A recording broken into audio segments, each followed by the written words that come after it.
early morning on the road today. Hey, hey. The sun is blazing on A1. Hi, Vampyresskiss here. We've had a few false starts on this video. This one is, I'm doing this one the same day I'm doing the egg one, so I'm just trying to calm down from the egg incident if you watch that video. I'm making they're just called almond croissants. The reason why I started making them was because if you go to Whole Foods or you go to this, there's a place that is a lavender farm here in town that sells them also. They cost $2.50 a croissant. And I said, oh my God, there's got to be a way that I could do this myself. So I searched and searched and searched. I'm gonna take the camera from Angel now. And, oh, I got my Pepsi there. This is the recipe that I use. I will post it down below. But the first step is to make a syrup. You use 1 cup of water, 2 tablespoons of sugar, and 4 tablespoons of rum. I'm sure a lot of you can back a recipe with that. Okay, now, it's already in the pan here, and we've got to boil it, and you can see the sugar kind of like on the bottom of it there. We need the sugar to melt. And then after that is melted, we're going to pull it off the heat, and it has to cool down before you can put it onto the croissants. Because these are not croissants. I don't make the croissant part from scratch because even the recipe says to go buy them, and you want them a couple of days old. You want them actually to start getting hard. Because this particular syrup that we just made, we're going to be brushing onto the croissants. So I'm going to stop the camera here, and I'm going to actually start making the almond filling for inside the croissants. And I will be back to share that with you after I've made it. Okay, we're going to do the dry ingredients, which actually is the base of the filler for the almond croissant. We use almond flour, and there's sugar. Actually, I doubled this recipe, so there's 2 cups of almond flour in here. There's a cup of sugar and a 1/4 teaspoon of salt. And I take, this is called a pastry blender. I use it for pie, making pie crust usually, but I just use it and I make sure that everything is all mixed together inside here before I start adding my other ingredients. Now, if you want to, this particular filling can be made a day or 2 in advance, and you can just stick it right in the refrigerator, which makes it nice so you don't have to do it all the same day.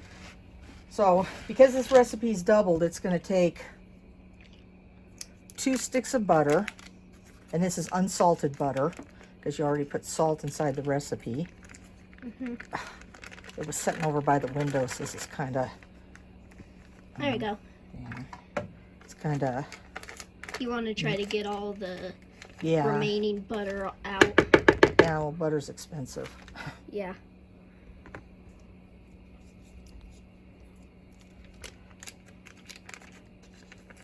So I find that I just buy unsalted butter mostly for everything. Even like if we're putting it on a sandwich or on toast, we just use the unsalted stuff now.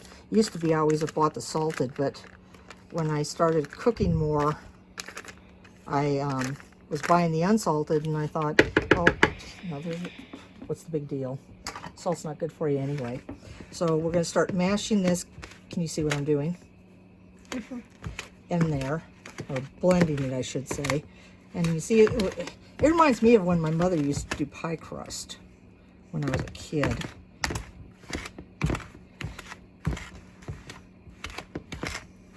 Yeah, and you can tell it's like sticking to the... It's making little balls.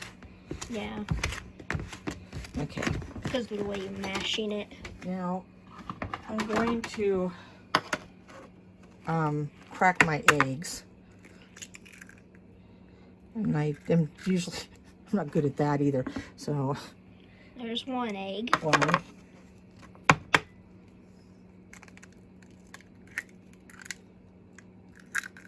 Two. I see it takes 4 eggs. Well, it takes 2 normally, but I'm doubling the recipe. Crud, what, you know, do any of you have trouble with brown eggs like this? Those look like bugs. Yeah, they look like bugs in the brown eggs. These are store-bought brown eggs. These are not our eggs, because we usually let our chickens just eat our eggs. But I notice this a lot in eggs from the store, that, and these are supposed to be organic too, that there's weird stuff in them. Like this, yeah, I don't know. Hasn't killed us yet, so I'm not too terribly worried about it. So what was I saying? That this recipe actually has 2 eggs in it, but because I'm doubling it, it has 4. Okay, so there's that. There's 4.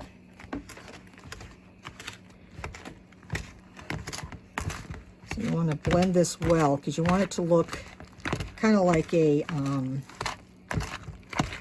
what's the word I want? It'll kind of,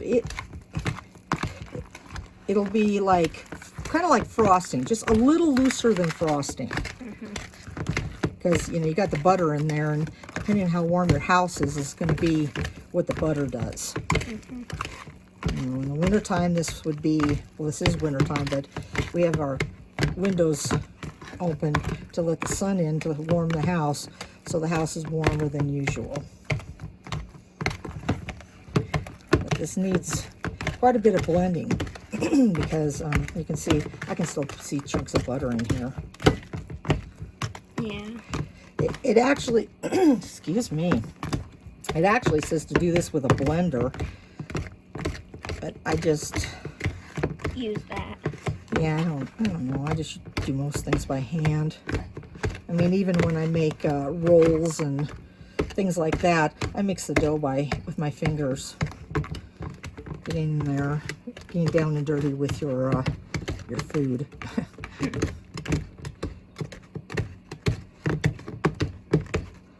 Okay, this isn't mixed quite as good as it should be yet. I'm going to let it set for a few, and then I'm going to go at it again.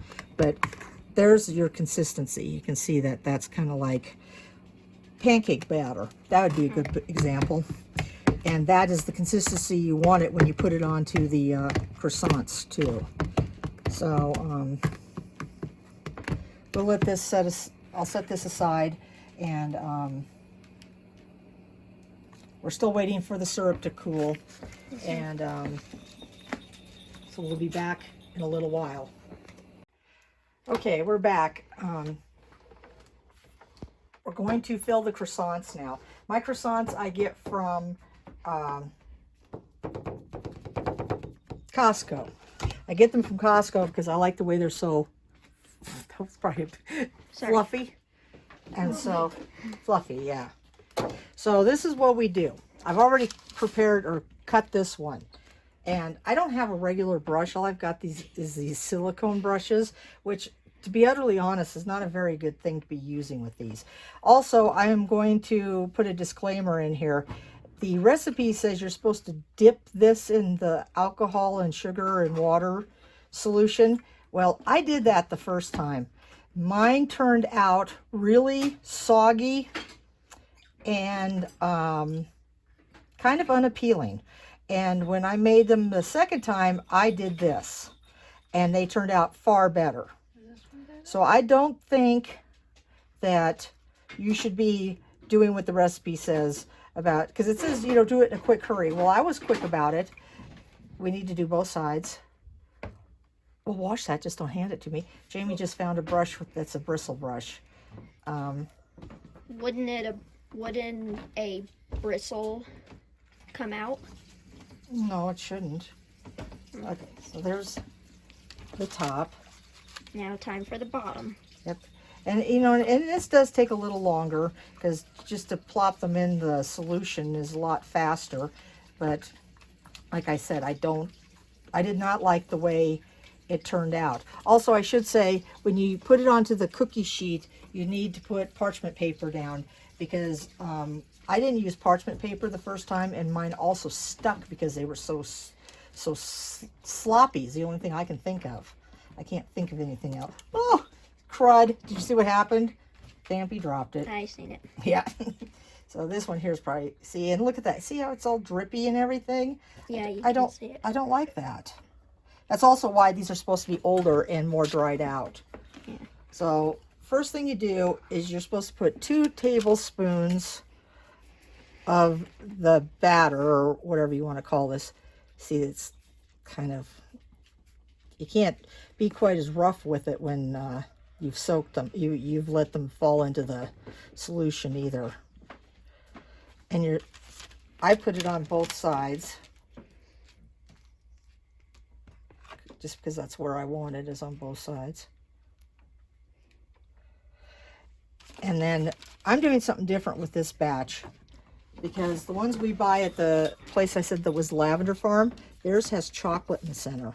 So I bought some milk chocolate chips, and I'm just going to put them right in the very middle, like that. And then what you do is you put the lid on it like this, and you need to put some of this on the top of it. Doesn't matter, just as long as it's up there, and it's going to, you know, melt down when it's in the oven. And then the pièce de résistance is the slivered almonds on the top. And yeah, it's, you know, it's your preference. And then put it over here to the edge, so you can continue to put more on the pan. It needs to be in an oven at 350 degrees. So what I will do is I will continue to make these, and when they come out of the oven is when I'll be back. Okay, we're back. These were in the oven for about 15 to 18 minutes. And I don't know if you can tell, but they're not as soft. They just, you can tell they've been in the oven. They feel like they've got a slight crust on them. And we have 4 more in the oven, but I just wanted to show you the finished product, how it looks. And actually, it's not totally finished. I just forgot. You're supposed to put powdered sugar on it. How could we forget that step? Yep. Shame on me. So there you go. That's the finished product. And I would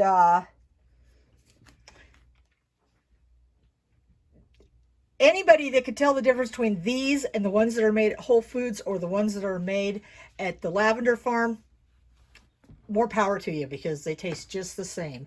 These are called French croissants, and the recipe even says to use the rum, because it makes a huge difference in how they turn out and how they taste. So remember to give the video a big like. Yeah, big like, big thumbs up. Share it with all your friends. Hit the notification bell. Subscribe. Share. I think we said everything. And remember, always be kind to each other. And remember, one soul. So